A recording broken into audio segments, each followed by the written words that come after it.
Assalamualaikum, Saqib Ali from the Tech Stuff World with this new video of Windows 11 series. If you have watched my last video, in that video I have explained what are the system requirements for the Windows 11, and I have presented a brief comparison on the 5 parameters between the Windows 10 and Windows 11 computers. You can see that video from the link above. In this video, I'm gonna tell you what is a TPM requirement, what are the 3 methods you can check that TPM version in your system. If your system is equipped with the TPM module, chances are higher that you can install a Windows 11 operating system. So let's get started and go to the screen. So the number 1 method is go to the system setting. Here, inside a system setting, go on the system tab. Inside the system tab, look here on the left for about. Click on the about. Inside the related setting, go to the BitLocker setting. And inside the BitLocker pop-up window, you can see under the C also is the TPM administration. Click on it.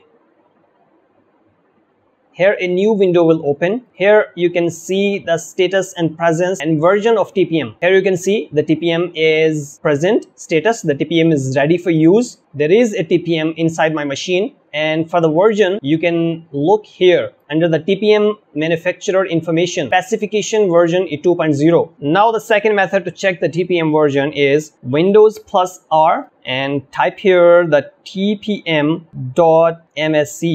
Enter. You will see the same screen. Here you can check the TPM is present and the specific version is here. And the third method is under the device manager. Go to the device manager.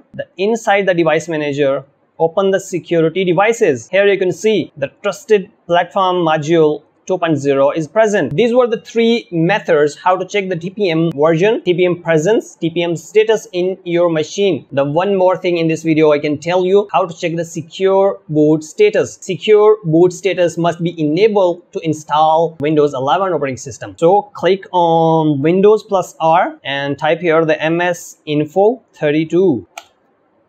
Here you can see on the right panel, find the secure boot. Here, secure boot state is off. The secure boot in my operating system is off. That's why my PC, my laptop is giving me that annoying message. That's all for the video. Please subscribe my channel, like my video for every upcoming video to be notified for you. Thank you so much. Allah Hafiz.